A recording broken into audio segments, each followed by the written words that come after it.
Bonsoir à tous. Bonsoir à tous ceux qui nous regardent sur notre site internet. Nous sommes heureux encore ce soir de pouvoir prendre ce temps. Nous sommes là pour l'étude biblique. Et comme à l'habitude, nous avons donc en première partie donc, ce temps de louange. Et nous ne pouvons que profiter. Et dans un instant, nous allons donc commencer ce temps de louange. Mais avant tout, nous allons nous lever et puis nous allons remettre ce moment entre les mains de notre Dieu.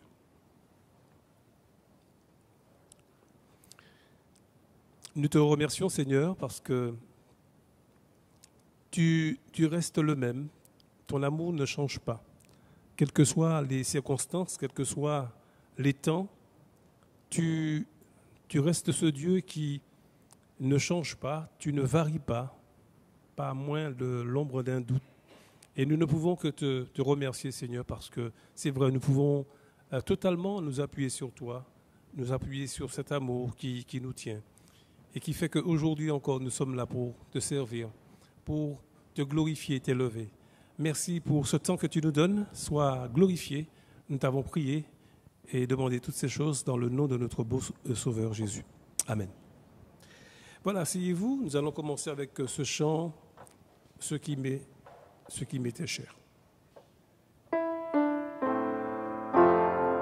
Te connaître, Jésus.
Vive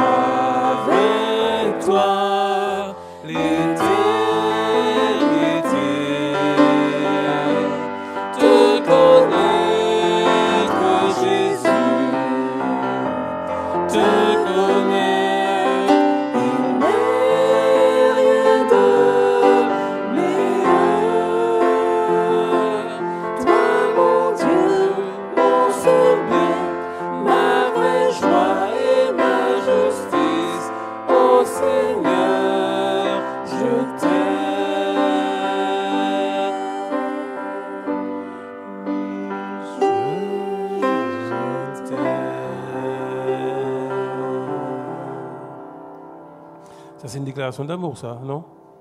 Amen. On peut dire ça au Seigneur. Oui, Seigneur, je t'aime. Et c'est vrai. Ça vient du cœur, d'un cœur sincère, un cœur vrai. Nous continuons avec, dans cette louange.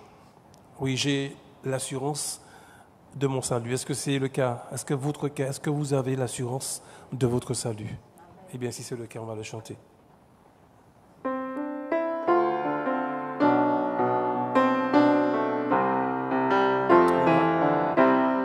J'ai l'assurance de mon salut par la présence du Seigneur Jésus, par son sang qui m'a racheté et l'Esprit Saint m'a régénéré.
Amen.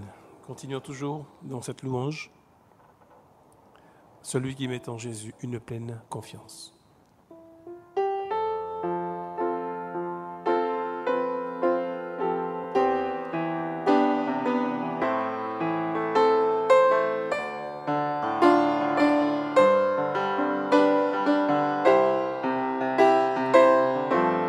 Celui qui nous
Amen.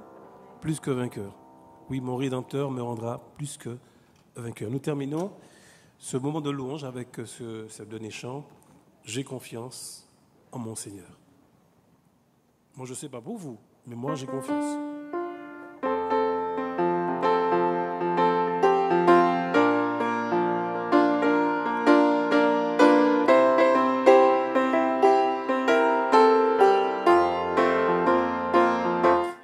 Confiance en mon Seigneur, le long du chemin. J'ai confiance en mon Seigneur, il tient ma main. À travers l'orage grondant, mon cœur reste en paix. J'ai confiance en mon Seigneur, et je suis gardé. C'est l'ami fidèle, le plus grand ami. En toute assurance, je m'appuie sur lui. À travers l'orage grondant, mon cœur reste en paix. J'ai confiance en mon Seigneur, et je suis gardé. On y va? J'ai confiance en mon Seigneur, le long du chemin. J'ai confiance en mon Seigneur, et il tient ma main. À travers l'orage grondant, mon cœur reste en paix. J'ai confiance en mon Seigneur, et je suis gardé.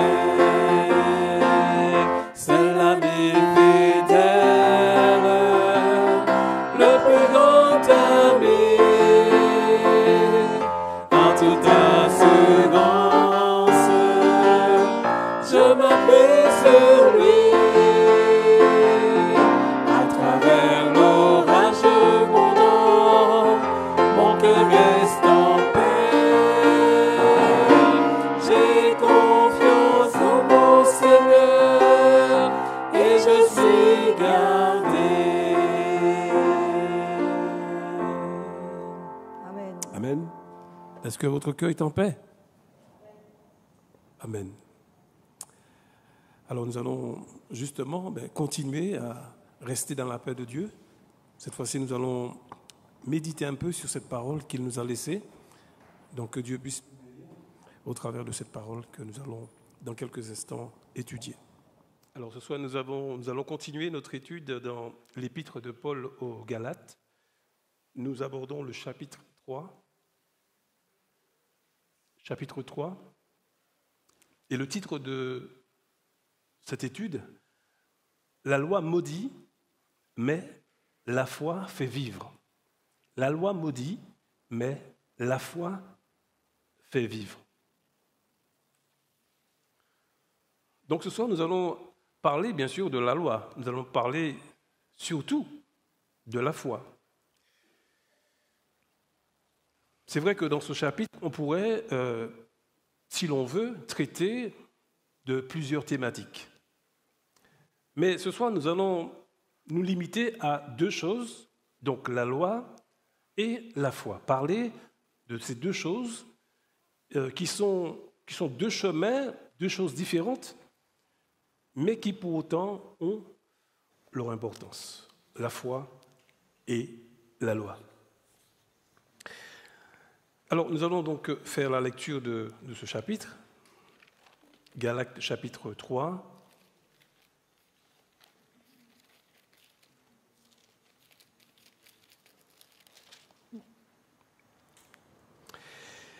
Au chapitre 3, donc, Paul dit ceci, « Ô Galates, dépourvus de sens, qui vous a fasciné ?»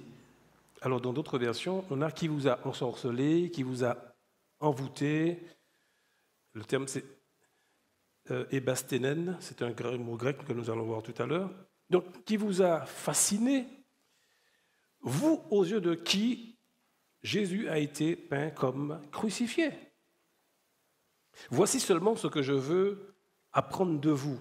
Est-ce que par les œuvres de la loi que vous avez reçu l'Esprit ou par les prédications de la foi? Êtes-vous tellement dépourvus de sens? Après avoir commencé par l'Esprit, voulez-vous maintenant finir par la chair? Avez-vous tant souffert en vain pour rien?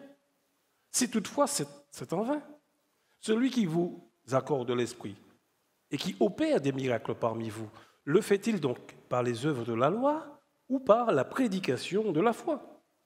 Comme Abraham crut à Dieu et que cela lui fut imputé à justice, reconnaissez donc que ce sont ceux qui ont la foi qui sont fils d'Abraham. Aussi, l'Écriture, prévoyant que Dieu justifierait les païens par la foi, a d'avance annoncé cette bonne nouvelle à Abraham.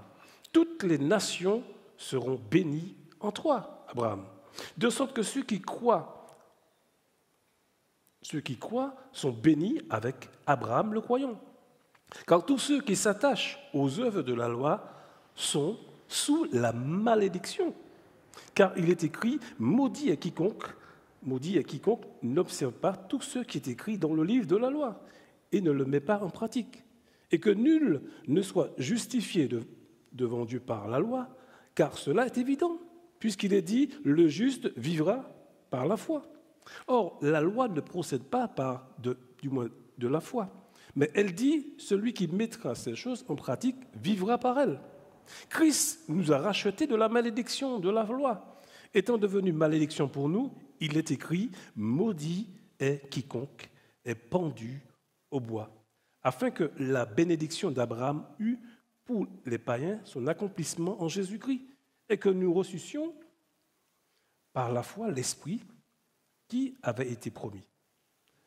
Frères, je parle à la manière des hommes.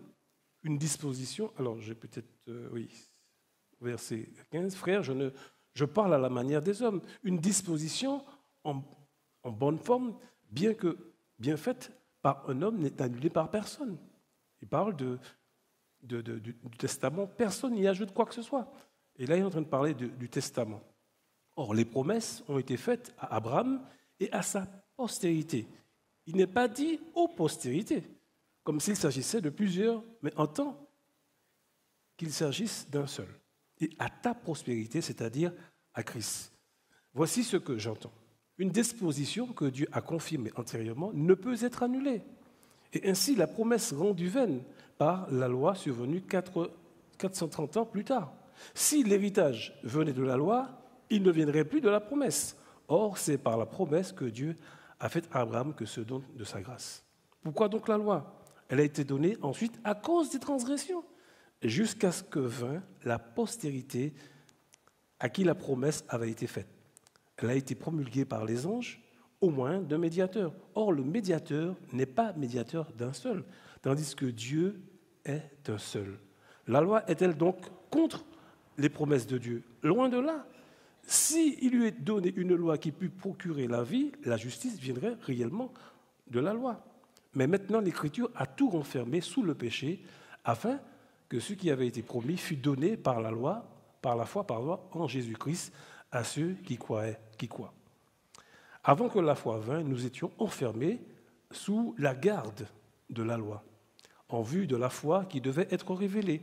Ainsi, la loi a été comme un pédagogue pour nous conduire à Christ afin que nous fussions justifiés par la foi. La foi étant venue, nous ne sommes plus sous ce pédagogue, car vous êtes tous fils de Dieu par la foi en Jésus-Christ. Vous tous qui avez été baptisés en Christ, vous avez revêtu Christ, et il n'y a plus ni juif, ni grec, il n'y a plus ni esclave, ni libre, il n'y a plus ni homme, ni femme, car tous vous êtes un en Jésus-Christ. Et si vous êtes à Christ, vous êtes donc la postérité d'Abraham, héritier selon la promesse.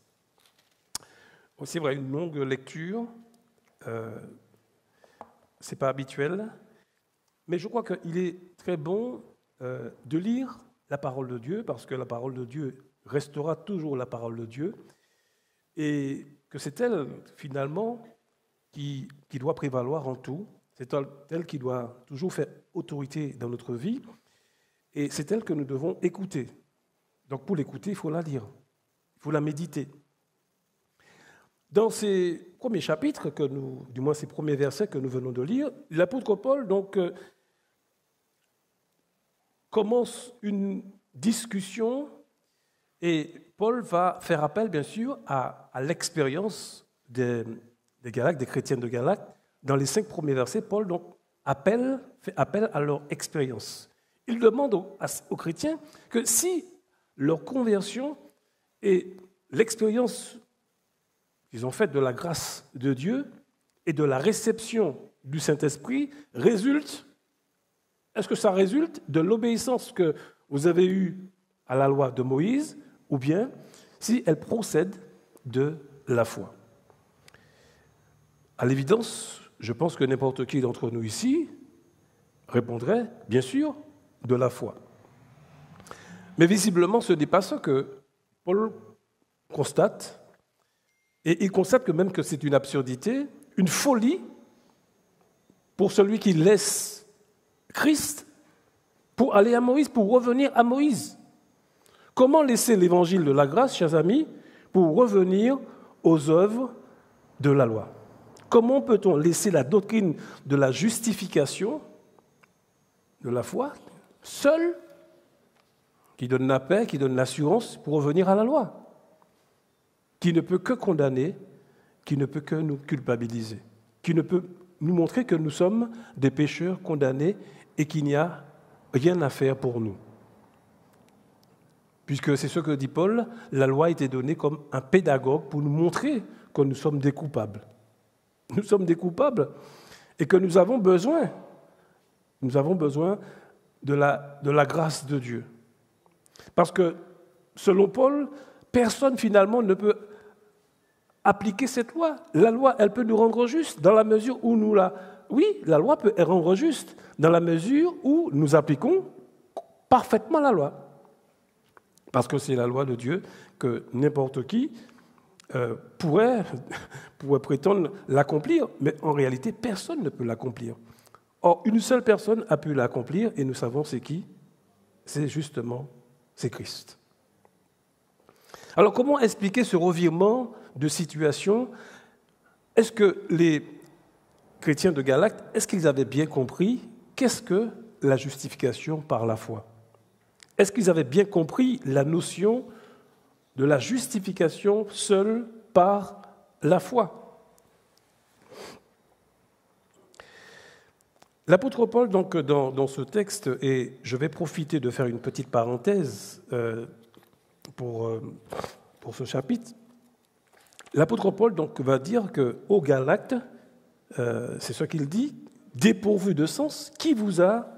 Alors, d'après certaines versions, c'est qui vous a ensorcelé, qui vous a envoûté, qui vous a jeté un sort, pour que vous passiez de la grâce de Dieu à la loi. Mais ça, ce n'est pas possible. Si vous avez vraiment fait l'expérience de la grâce de Dieu, que vous avez cru et que vous avez reçu le Saint-Esprit, mais qu'est-ce qui s'est passé pour que vous retourniez à la loi de Dieu? Qui est-ce qui vous a envoûté? Et le terme Ebasdelen est un terme, c'est vrai, qui veut dire que, comme si quelqu'un nous a jeté un sort. Et c'est vrai qu'on peut se demander, mais est-ce que finalement, est-ce qu'on peut jeter un sort à un chrétien? Parce qu'on dirait que c'est ce que Paul est en train de dire, que pour que des croyants puissent rester, qui ont déjà eu l'expérience de la grâce de Dieu, puissent tout d'un coup comme ça vouloir revenir à la loi, alors qu'ils sont en train de vivre quelque chose. Et en plus, ils ont souffert. Ils ont souffert, et c'est parce qu'ils ont souffert, Paul leur dit, mais est-ce que vous avez souffert pour rien? Parce que quand ils ont accepté Jésus en tant que juifs, ce sont principalement des juifs qui sont devenus chrétiens, et quand ils sont devenus chrétiens, eh bien, ils ont connu la persécution à cause de juifs qui pensaient que non, que Jésus-Christ, non, il ne fallait pas adhérer à cette nouvelle doctrine de Jésus-Christ. Et ils ont souffert de cela. Ils ont tenu bon. Et puis tout à coup, qu'est-ce qui s'est passé? Eh bien, ils se laissent ensorceler, ils se laissent dissuader, séduire par de faux docteurs. Alors, un chrétien peut-il être envoûté, ensorcelé? Est-ce qu'on peut lui jeter un sort? C'est une question. Vous savez que n'importe qui peut, dans ce monde, n'importe qui peut vouloir faire du mal à n'importe qui. Pour X raisons, les connaissons, la jalousie, bref, je ne vais pas entrer dans le domaine. Vous le savez comme moi-même, dans ce monde-là, le mal existe. Et en Martinique, vous savez, nous sommes bien placés pour savoir que certains hommes même vont chez les gars des affaires pour vouloir régler une situation contre une personne. Alors on parle de magie, d'occultisme, de magie noire, de magie blanche, bref. Le chrétien est dans le monde et il n'est pas à l'abri de cela. C'est-à-dire que quelqu'un peut vouloir aussi lui faire du mal. Ah oui. Quelqu'un peut vouloir lui faire du mal, du tort, d'autant plus qu'il est chrétien. Si j'ai bon souvenir, Jésus, justement, on a cherché à plusieurs reprises à le tuer, à l'éliminer, pour toutes sortes de raisons. Je ne vais pas rentrer dans les détails. Le diable a essayé de le tuer, les hommes ont essayé de le tuer. Donc, c'est vrai que pour X raisons, on peut vouloir faire du tort à un chrétien. Donc ainsi, le chrétien n'est pas à l'abri de ces choses-là. Mais la vraie question, ce n'est pas est-ce qu'on peut jeter un sort à un chrétien, c'est est-ce que le sort qu'on jette à un chrétien va marcher? C'est plutôt ça. Est-ce que le sort qu'on a jeté sur vous, est-ce que ça va prendre? Est-ce que ça va marcher? Alors, bien sûr, on va dire de toute façon que ce n'est pas possible. On va dire non. C'est vrai, normalement, ce n'est pas possible. Pourquoi? D'abord parce que Dieu protège ses enfants. Dieu protège ses enfants et nous savons d'ailleurs que ce cas s'est déjà présenté dans la Bible, dans l'Ancien Testament, où Balaam, rappelez-vous, a voulu, Balak lui a dit de maudire le peuple de Dieu. Et qu'est-ce qui a été dit? L'enchantement ne peut rien contre Jacob, ni la divination contre Israël. C'est Dieu qui a dit ça. Parce que Dieu protège son peuple. Dieu nous protège, nous aussi qui sommes peuple de Dieu. Dieu nous protège. Et nous sommes en Christ. Nous sommes gardés par la foi. D'ailleurs, rappelez-vous, lorsque dans la fin de la passion du ministère de Jésus, il nous a dit que le Seigneur dit à Simon, « Simon, Simon, Satan vous a réclamé pour vous cribler comme du froment. Mais qu'est-ce que j'ai fait pour toi? J'ai prié. J'ai prié afin que ta foi ne défaille pas. Et quand tu seras converti, donc, Jésus a fait quoi? Il est venu, il a dit à Simon, non, que Satan va, comme il le fait pour lui-même, eh bien, moi j'ai prié pour toi afin que ta foi ne défaille pas. Donc il a protégé Simon comme il protège chacun d'entre nous, au même titre. Alors, cependant, vous savez que dans la Bible, il y a des avertissements. Il y a des avertissements dans la parole de Dieu, il y a des interdictions dans la Bible qu'on ne trouve chez toi, personne qui pratique la magie. Ça veut dire, vous le savez, Dieu interdit formellement à ses enfants de toucher à ces choses-là, de lire, de méditer, d'écouter ces choses-là. Okay? D'ailleurs, dans le Nouveau Testament, on voit des personnes qui ont pratiqué la sorcellerie. À leur conversion, qu'est-ce qu'ils font? Eh bien, ils ont jeté tous les ouvrages, ils sont appelés à le faire.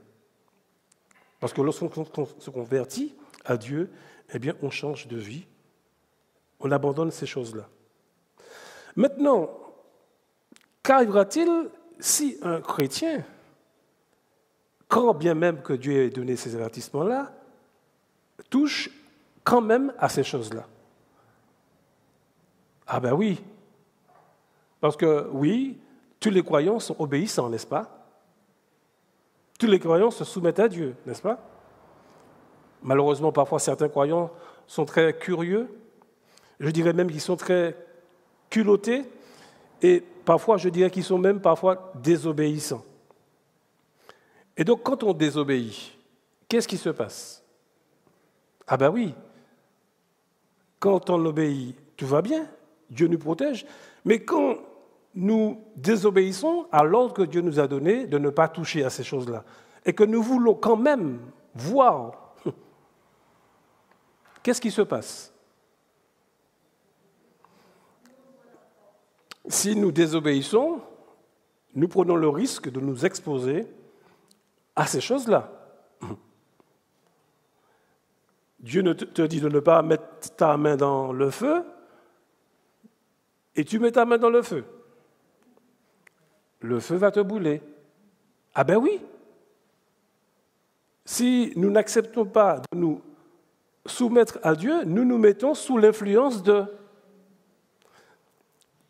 choses, de personnes, d'esprits. Et ça, c'est pas sans risque, sans conséquence.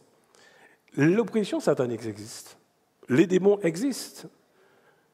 Alors ici, je ne parle pas de possession, je ne parle pas de démonisation, mais je parle d'oppression. Et d'ailleurs, dans la première lettre aux Corinthiens, au chapitre 10, au verset 20, lorsque Paul s'adresse aux chrétiens de Corinthe, il leur dit bien quelque chose d'important. Il dit que je ne veux pas que vous soyez en communion avec les démons. Pourquoi? Parce que les Corinthiens, malheureusement, dans la méconnaissance qu'ils ont eue, s'est exposé à des cérémonies païennes. Et Paul leur dit, mais attention, quand vous pratiquez ces choses-là, la viande sacrifiée à des idoles, vous ne sacrifiez pas en fait à des idoles, mais vous sacrifiez à des démons. Vous êtes en train de faire des pratiques qui entraînent sur vous quelque chose de grave. Vous vous mettez sous la coupe de puissance de démons. Or, Paul leur dit, je ne veux pas que vous soyez en communion avec les démons. Donc Paul leur déconseille ces cérémonies. Oui, il leur déconseille ces cérémonies. Donc ce que je dis, Paul le dit, sans se rendre compte, en fait, des chrétiens se sont exposés à ce genre de choses-là. Et Paul leur dit, attention, vous vous mettez en danger, et ça, attention, c'est déplaisant, et ça, c'est pas normal. Donc il leur donne un avertissement. Donc, toute cérémonie, toute tradition, tout ouvrage, tout livre, tout document initiatique doivent être proscrits, ça c'est clair. Parce que ce sont des choses, malheureusement, ne dites pas que ça ne marche pas. Bien sûr que ça marche. Bien sûr que ça marche. Parce que si Dieu nous interdit ça, c'est parce qu'il sait pourquoi il nous interdit ça. Et donc, si quelqu'un, et je dirais que si quelqu'un même aurait fait le malheur de s'aventurer dans ces choses-là, la confession et la prière s'imposent, ça c'est clair, pour que ces personnes-là soient délivrées et guéries. Alors quand je parle de délivrance, je parle de liens, de choses parfois que des gens, on a déjà reçu des personnes qui nous disent « Pasteur, on ne dort pas. Voilà ce qu'on a fait, voilà ce qui s'est passé. » On a demandé à ces personnes « Qu'est-ce que vous avez fait ?» Et voilà ce que ces personnes-là nous ont raconté. Et même souvent, dans les campagnes d'évangélisation, on a prié pour eux.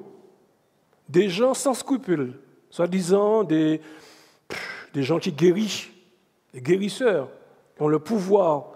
Et ces gens-là sont justement, et c'est bien le terme qui vous a envoûté, ces personnes-là se sont laissées, finalement, ils ont donné leur accord en quelque part pour que ces gens-là leur donnent je ne sais pas quoi. Et voilà que ces personnes-là ne dorment plus la nuit. Parce qu'il y a une oppression sur eux, il y a quelque chose sur eux. Pas en eux, parce que moi je ne crois pas qu'un chrétien peut être possédé, ça c'est clair. Mais il y a des liens, il y a des choses que nous mettons sur nous et qui peuvent nous donner des problèmes de santé, parce que Satan donne des problèmes de santé. Vous n'avez qu'à lire l'Écriture. Donc, il nous faut faire très attention. Mais dans notre chapitre, il n'est pas question de cela. Le terme ensorcelé n'est pas à comprendre dans ce sens-là. Il est plutôt à comprendre dans le sens que les Galates, les chrétiens de Galates, se sont laissés séduire. Ils se sont laissés séduire par des faux docteurs sans scrupules qui faisaient croire que revenir à la loi, ça pouvait être la meilleure des expériences que nous pourrions faire pour finalement avoir le mérite d'être reçus par Dieu. Et c'est vrai que c'est plus méritant. C'est plus méritant de dire que oui, Dieu me reçoit. Mais ça, c'est un salut par les œuvres. Et ça, nous devons faire très attention. Parce qu'aujourd'hui, le danger, il est bien là. Le danger du salut par les œuvres, on le connaît bien qu'il y a aujourd'hui de nombreuses églises, beaucoup d'églises qui proclament le salut par les œuvres. Et je crois qu'en tant que chrétiens, nous devons faire très attention. Il nous faut bien comprendre qu'est-ce que c'est la justification par la foi. Il nous faut comprendre qu'est-ce que c'est. C'est vrai que nous sommes dans un monde qui bouge sans cesse et souvent, tout peut être remis en cause. Tout peut être chamboulé. Parce que dans le domaine de la religion, les choses ne font pas forcément l'unanimité. Et on le voit aujourd'hui. Et pourtant, la Bible demeure le livre de Dieu. Nous parlons de la vérité. Nous parlons du salut, du seul moyen que Dieu nous a donné pour être sauvés. Et c'est vrai qu'il nous faut bien assimiler qu'est-ce que ça veut dire, le fait que Dieu m'a justifié. La justification par la foi et par la foi seule. Alors qu'est-ce que c'est que la justification ? C'est vrai que la justification, on le retrouve dans 1 Corinthiens, au chapitre 1 Corinthiens 1, verset 30. Il nous a dit ainsi, il leur a obtenu la justification, ce que Paul peut exprimer, leur justification qui est devenue justification pour nous. Donc au verset de 1 Corinthiens, chapitre 1er, verset 30, qu'il est devenu justification pour nous. Alors, c'est vrai que c'est un terme juridique, c'est un terme technique qui est souvent utilisé dans le cadre d'un verdict d'un juge, dans le cadre même dans un procès.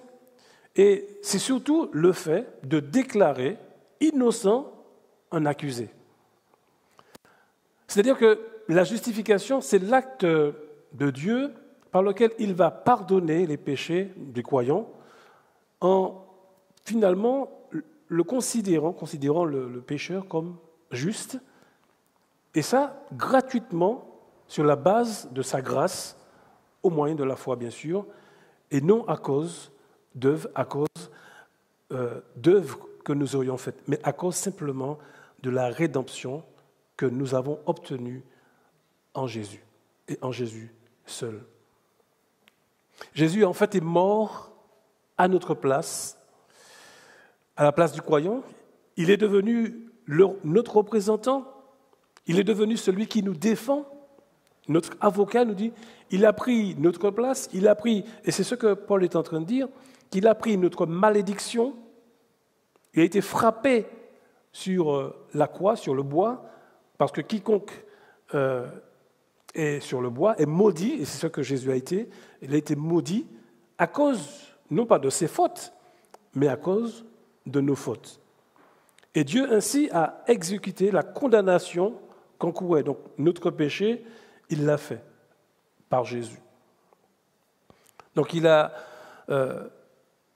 Dieu nous a obtenu une justification, et c'est ce que Paul est en train de dire, que Jésus est devenu notre justification. Donc Christ est fait péché pour nous, pour que nous devenions la justice de Dieu, justice en Dieu même. Et ça, c'est quelque chose d'important.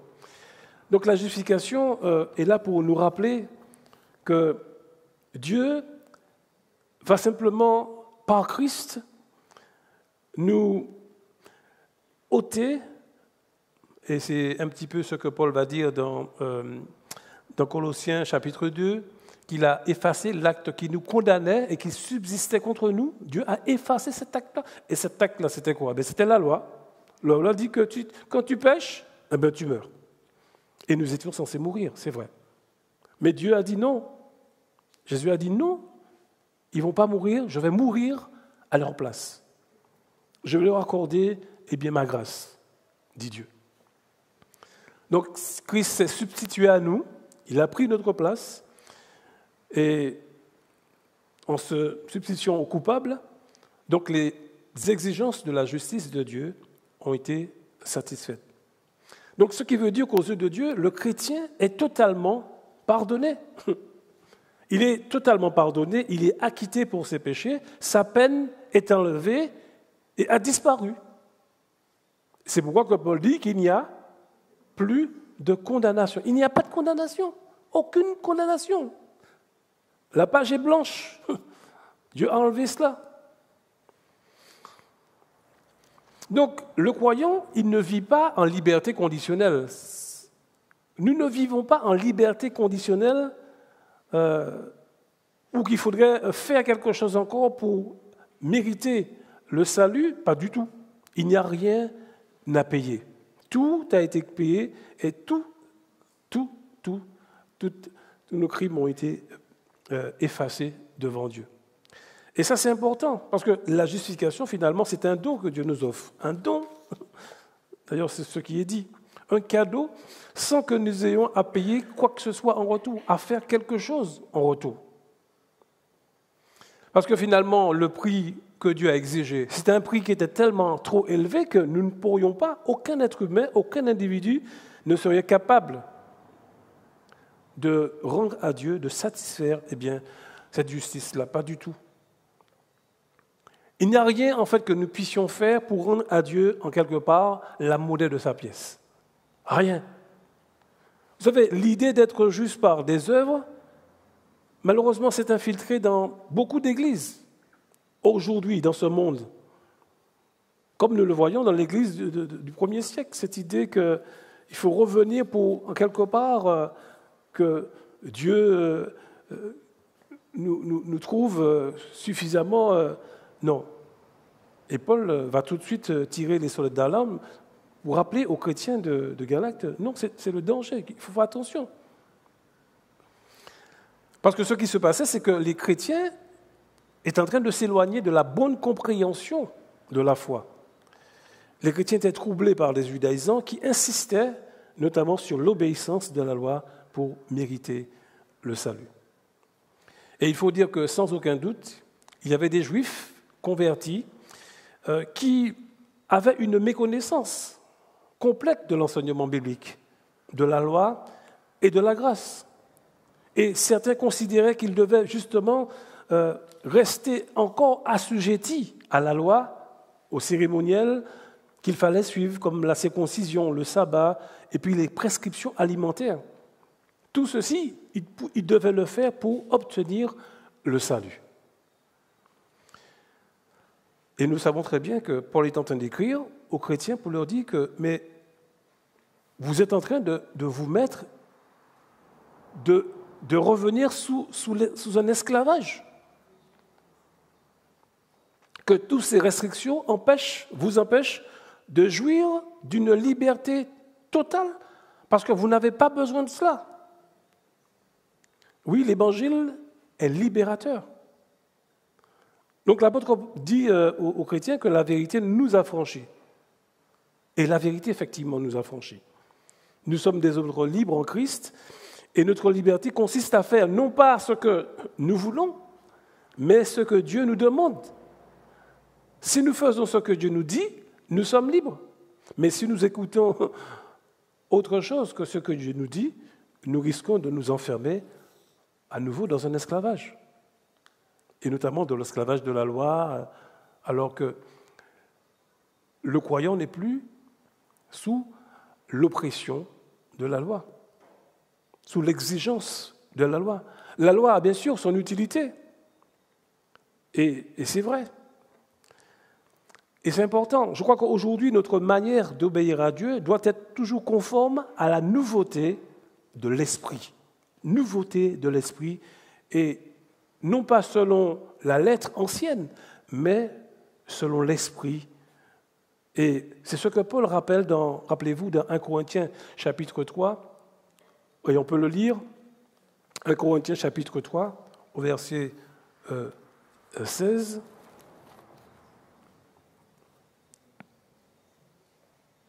Pardon, 2 Corinthiens 3, chapitre 16. Or, 2 Corinthiens 3, verset 17, « Or, le Seigneur, c'est l'Esprit, et là où est l'Esprit du Seigneur, là est la liberté. » Okay? Or, le Seigneur, c'est l'Esprit, et là où est l'Esprit du Seigneur, là est la liberté. Donc, qu'est-ce que Paul attendait des chrétiens de Galate? Qu'est-ce qu'il attendait d'eux? Paul rappelle qu'il faut qu'ils ne se laissent pas, en quelque part, envoûter, qu'il faut qu'ils reviennent à ce qu'ils ont déjà vécu. Il y a une logique, la foi a une logique, la foi a une réalité. Et je me dis, et c'est pourquoi qu'il est bien important en tant que chrétien de se poser la question, avons-nous vraiment compris la justification par la foi? Parfois on a l'impression que, et on le voit c'est dans certaines églises, dans certaines communautés, comme s'il nous manquerait de quelque chose. Mais est-ce qu'il nous manque de quelque chose? Parfois, certaines communautés font des comparaisons. Ils estiment que cette église-là n'est pas assez vivante, qu'il nous manque l'esprit, ou bien qu'il nous manque une puissance, qu'il nous manque ceci, qu'il nous manque cela. Attention à ça, cette forme de séduction. C'est une forme de séduction. Parce que l'esprit que Dieu a mis en nous, il est le même partout, dans tous les enfants de Dieu. Maintenant, c'est comment vivons-nous notre foi? Comment vivons-nous l'expérience de la foi? Et c'est ce que j'ai dit tout à l'heure. Est-ce que notre manière d'obéir à Dieu est conforme à la nouveauté de l'esprit et non selon la lettre qui a vieilli? Ça, c'est important. Donc nous devons faire très attention. Nous avons d'ailleurs dans la parole de Dieu, et je crois que le chrétien doit se garder de cela, dans Colossiens,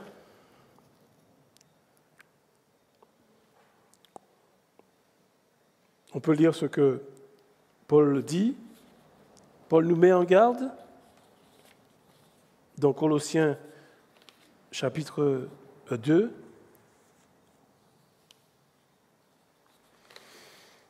Donc Paul dit,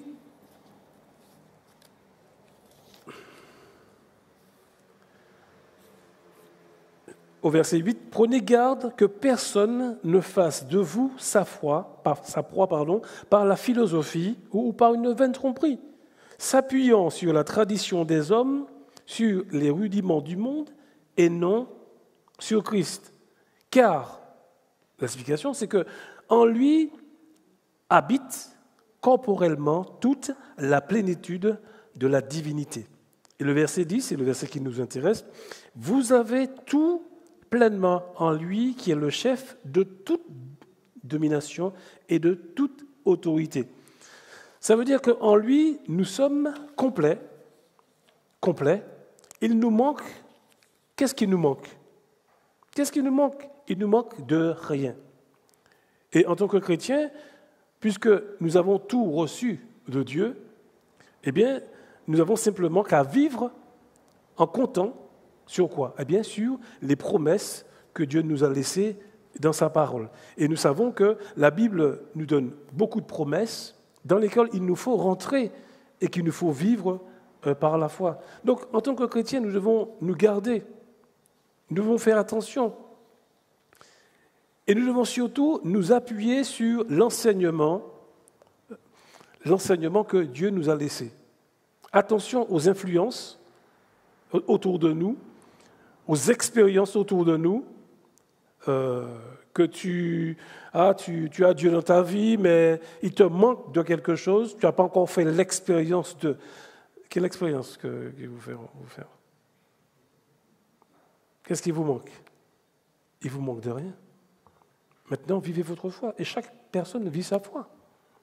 Dans la réalité dans laquelle, je crois que avec le Seigneur, le Seigneur fait un pas avec qui il sait faire un pas.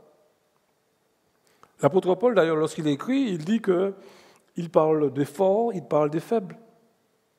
Et donc, si dans l'Église, il y a certains qui sont forts et qui sont faibles, je crois que Dieu s'adapte aux faibles, Dieu s'adapte aux forts, et il avance avec le lapin, qui est plus rapide, et puis il avance avec la tortue, qui est un petit peu moins rapide. Dieu fait comme ça. C'est comme ça qu'il est. D'ailleurs, c'est ce que Paul dit dans Romains chapitre 15. Nous ne devons pas nous complaire à faire ce que nous voulons. Au contraire, nous devons nous tenir compte des plus faibles, s'adapter à eux, tenir compte d'eux. Donc, Dieu, c'est ce Dieu-là qui ne change pas. Et en tant que chrétien, je pense que dans un monde qui bouge, comme je l'ai dit, où il y a une grosse séduction de plus en plus, nous devons faire très attention.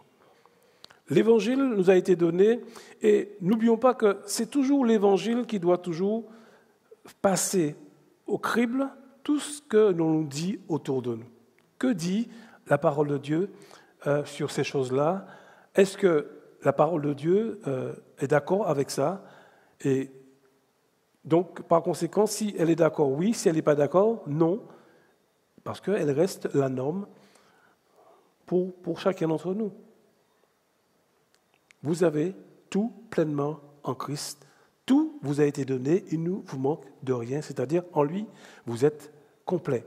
C'est ce que dit d'ailleurs, nous avons lu dans Philippiens. Oui, nous sommes complets, il ne nous manque de rien.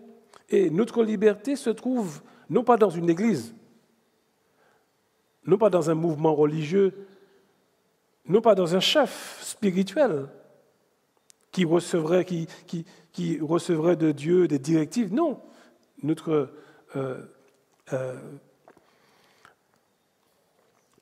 vie en tant que chrétien, elle est plongée dans l'enseignement de la parole, des apôtres, de Jésus-Christ, de tout ce qui nous a été donné. Et c'est ce que nous devons croire.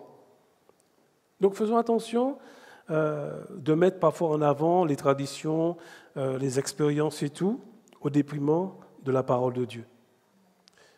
Et ça, c'est un danger aujourd'hui qui guette les églises, que nous devons rester toujours sur la parole de Dieu.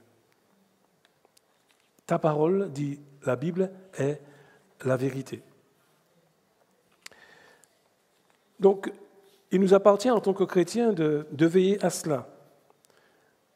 Si, effectivement, nous avons, par la foi, cru, comme les chrétiens de Galate, nous avons expérimenté, comme les chrétiens de Galate, et que nous avons reconnu que c'est vrai. Qu'il n'y a pas d'autre évangile. C'est ce que Paul leur dit. Il n'y a pas d'autre. Il n'y a pas d'autre évangile. Et que si quelqu'un vient vous raconter autre chose que ce que vous avez là, ne croyez pas.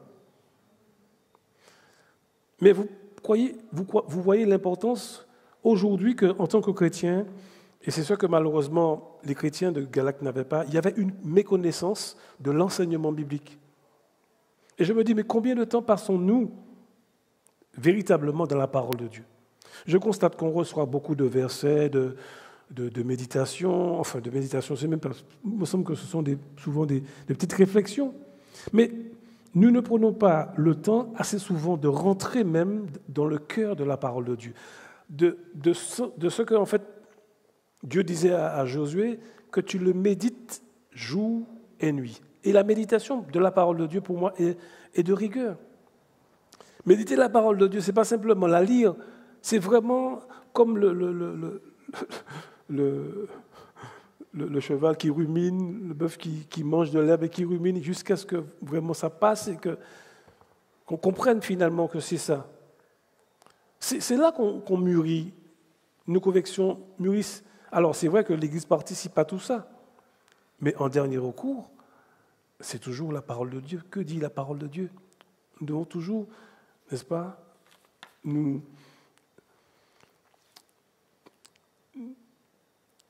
considérer donc ce que la Bible nous dit et ne pas nous laisser séduire par autre chose. Donc, le plus grand défi, je pense, aujourd'hui, c'est le fait que, de nos jours, on va de plus en plus avoir des gens sur Internet un peu partout, de beaux messages. Et souvent, malheureusement, les messages ne sont pas solidement ancrés dans la parole de Dieu. Parce que c'est beau à entendre, oui, peut-être que ça flatte notre ego aussi, et pour nous c'est intéressant. Mais est-ce que véritablement, ces messages-là, c'est ce que la Bible dit? Et si nous ne prenons pas le temps d'examiner ce que la parole nous dit, eh bien malheureusement nous pouvons aussi être éloignés, nous pouvons nous éloigner malheureusement de l'Écriture. Donc que Dieu nous aide dans notre vie de chrétien, à ne pas nous laisser séduire, de ne pas nous éloigner de la grâce de Dieu, de la justification qui seul est notre moyen, qui fait que nous pouvons,